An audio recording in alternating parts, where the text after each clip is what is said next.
song for my haters.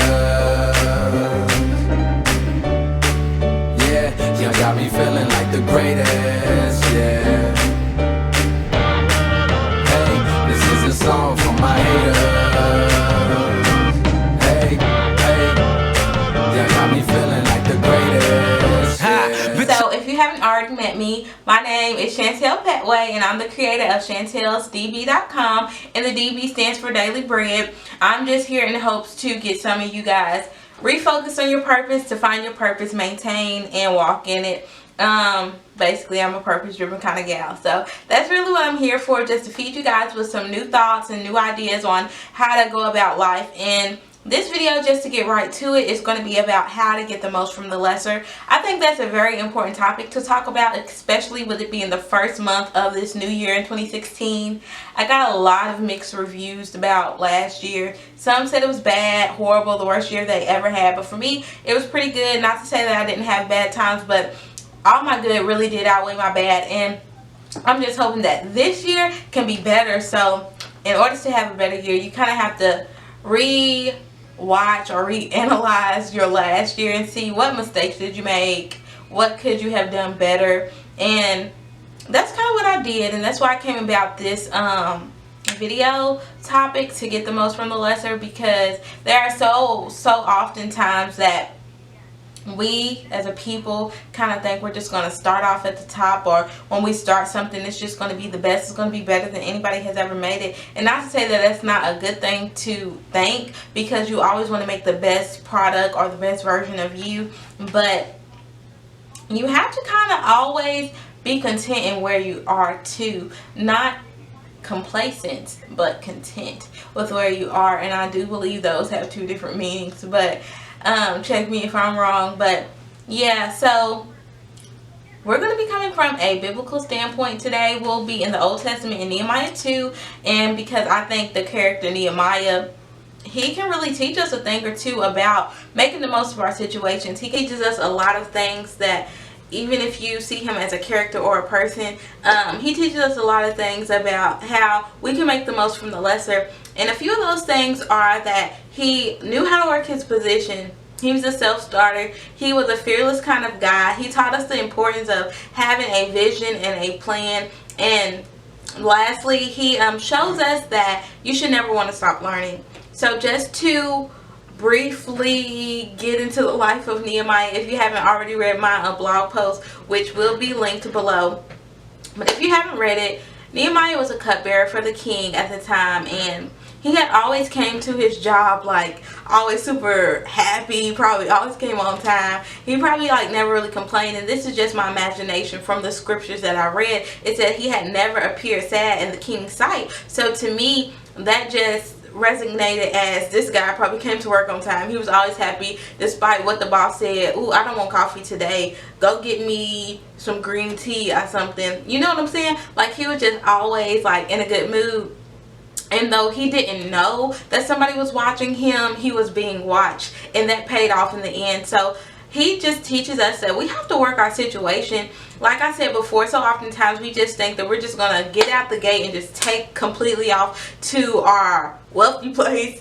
We're going to take completely off into that primetime TV show or whatever. But that's not always the case. Sometimes you have to work that current situation that you're in. If you're interning, if you're at a company but you're not in the position that you want, you have to make the most of it. Come to work early, leave late, pick up extra projects, do your work on time, complete it before the due date. And I promise you, I really feel like that is a way to get to success that you want. That's a way to strive for excellence. That's a way to just kind of lead your life daily, is to work the position that you have, because before you know it, you'll be in that position where you are a CEO, and you want everybody else around you to be working hard. You don't want people who slack off to be on your team. So Nehemiah is kind of like modeling this. Even though he doesn't know that somebody notices him, he's really modeling how to work your position. The second thing is that Nehemiah is a self-starter. And I say this because when you look, I'm not a Bible scholar by any means, but if you just pay attention to the text, if you actually focus on the text and focus on learning something, you'll see that the Jewish people, the Israelites, whatever you want to call them, they had just gotten out of Babylonian captivity. So they come home, and basically the walls of Jerusalem are crumbled and in shambles, and the gates are burnt down. And it's just like a mess. That's just like you coming home, your room's a mess, somebody done trashed your room, or you hear through the grapevine while you're at college that, you know, a tornado done swept by and your house is all messed up. This is a place where you have memories. This is a place where your mother raised you. This is a place, you know, where your grandmother probably stayed with you and passed away. Like, you have so much history here. It's hurtful. So this is what's going on with Nehemiah. Like, it says that basically one day he came in the presence of the king, and he wasn't as enthused. And you see, Nehemiah had worked his position. So this called for higher authority, the king, to notice him. And the king was just like, you know, what's wrong? Like, what's going on? What's going on with you? And I mean, that's kind of like the great part of working your position, because you don't even know that somebody's watching you. Or maybe now you're going to start doing this in hopes that somebody notices you, but that's fine too. But you don't even know that somebody's watching you, somebody in a higher position who really doesn't even have to care about you as long as their work is getting done. They don't even have to, you know, look both ways before they cross you. You know what I'm saying? They could just walk right past you. But the king recognized Nehemiah because he had worked his position. And this is when you see that Nehemiah is a self-starter. He is telling the king, like, these are the things that are going on back in my hometown, and it's hurting me, and I'm very upset about it. And see, there are people who were in Jerusalem that very well could have had that same feeling, but Nehemiah was the one who took on this project. This was his vision. This was a vision placed on his heart, a dream in his heart, that he was like, I am going to my hometown and I'm going to do something about it. I might not exactly know what I'm going to do, how I'm going to do it, how I'm going to get the funds, but I'm going to do something about it. That was his dream. He just wanted to do something about it because the place he loved is in ruins. And it just struck me like, why didn't nobody else step up? Like, it was people who was there. And I know when you hear stuff through the grapevine, it could have been a month, a year, because you know they ain't have no cell phones, newspaper, they ain't have no car, and them camels wasn't moving that fast to tell Nehemiah what was going on back down the way. So it's just like, you know, these people could have really took it upon themselves.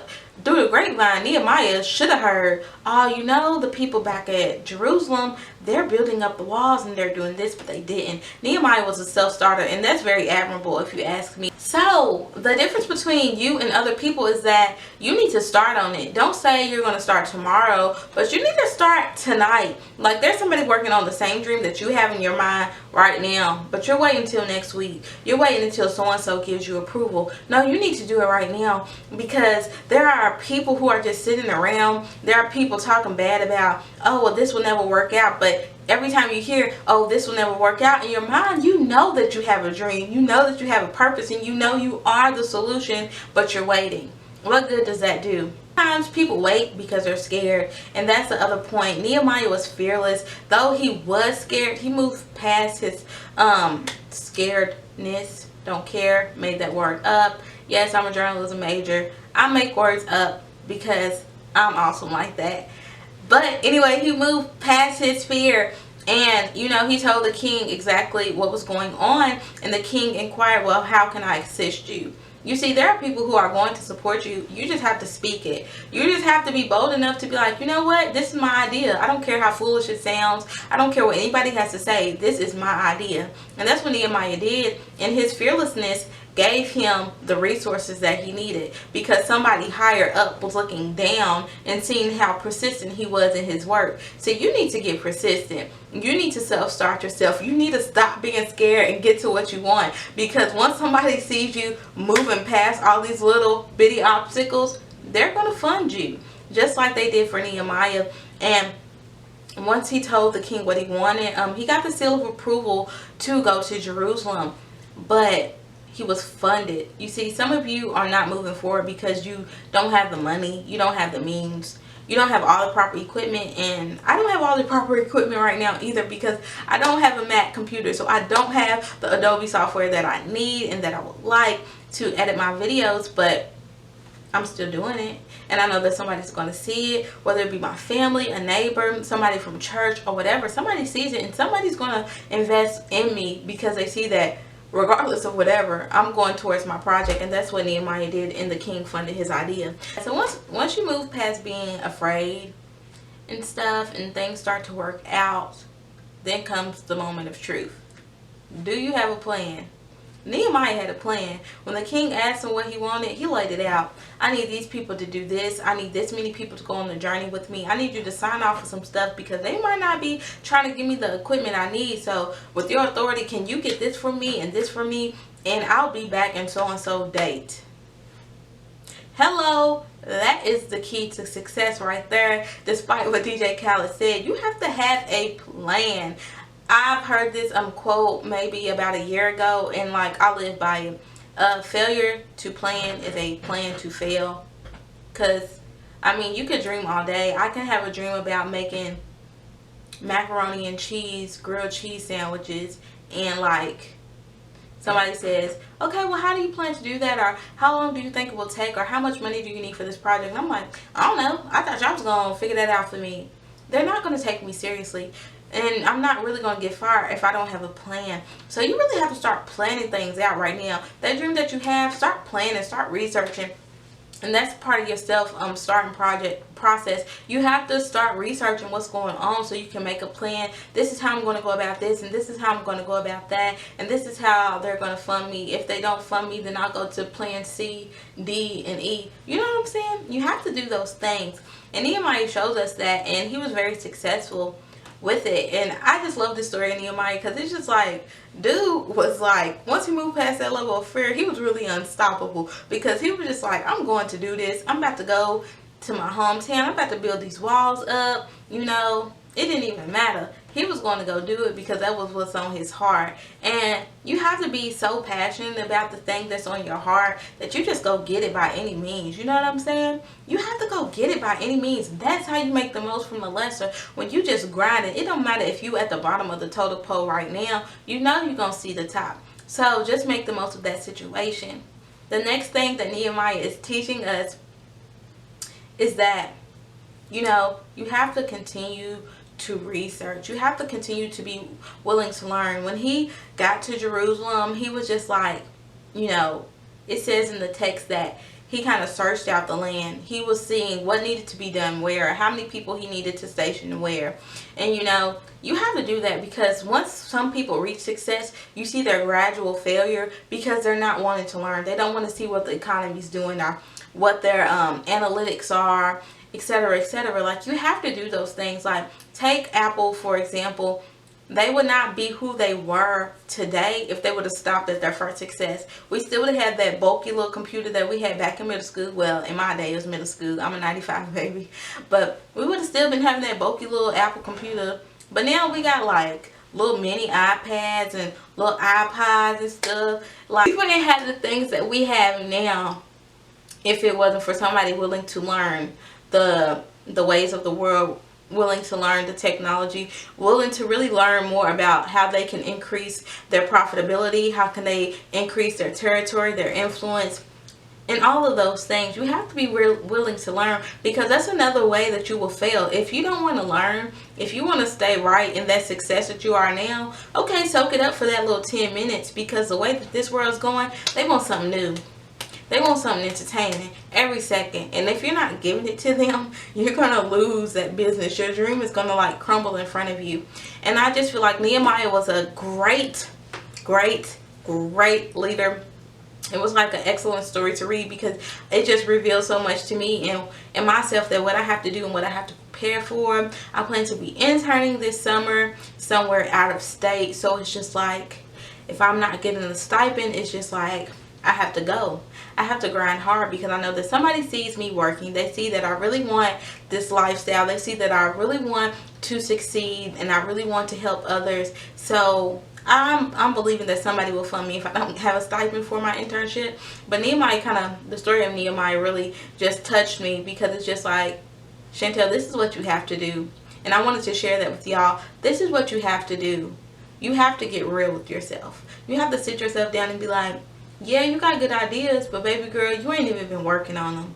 yeah, I got these beats, but I haven't even been researching the people that I need to get to or hooking up with people that can get me to where I need to go. You know what I'm saying? You have to be all about your business. You have to work that situation you're in right now. Self-start yourself. Do not let fear hold you back. You have to have a plan, and you have to continue to learn. And that's what makes the most of every situation that you think is nothing. That's what makes you succeed. That's what counted you out because you can't do anything. No. Reinvent yourself right now after this video. Please do. And I just want to hear success stories. I want to hear if you liked it. So just comment, subscribe, and become a subscriber to my website especially. I thank you guys. This is a song for my haters.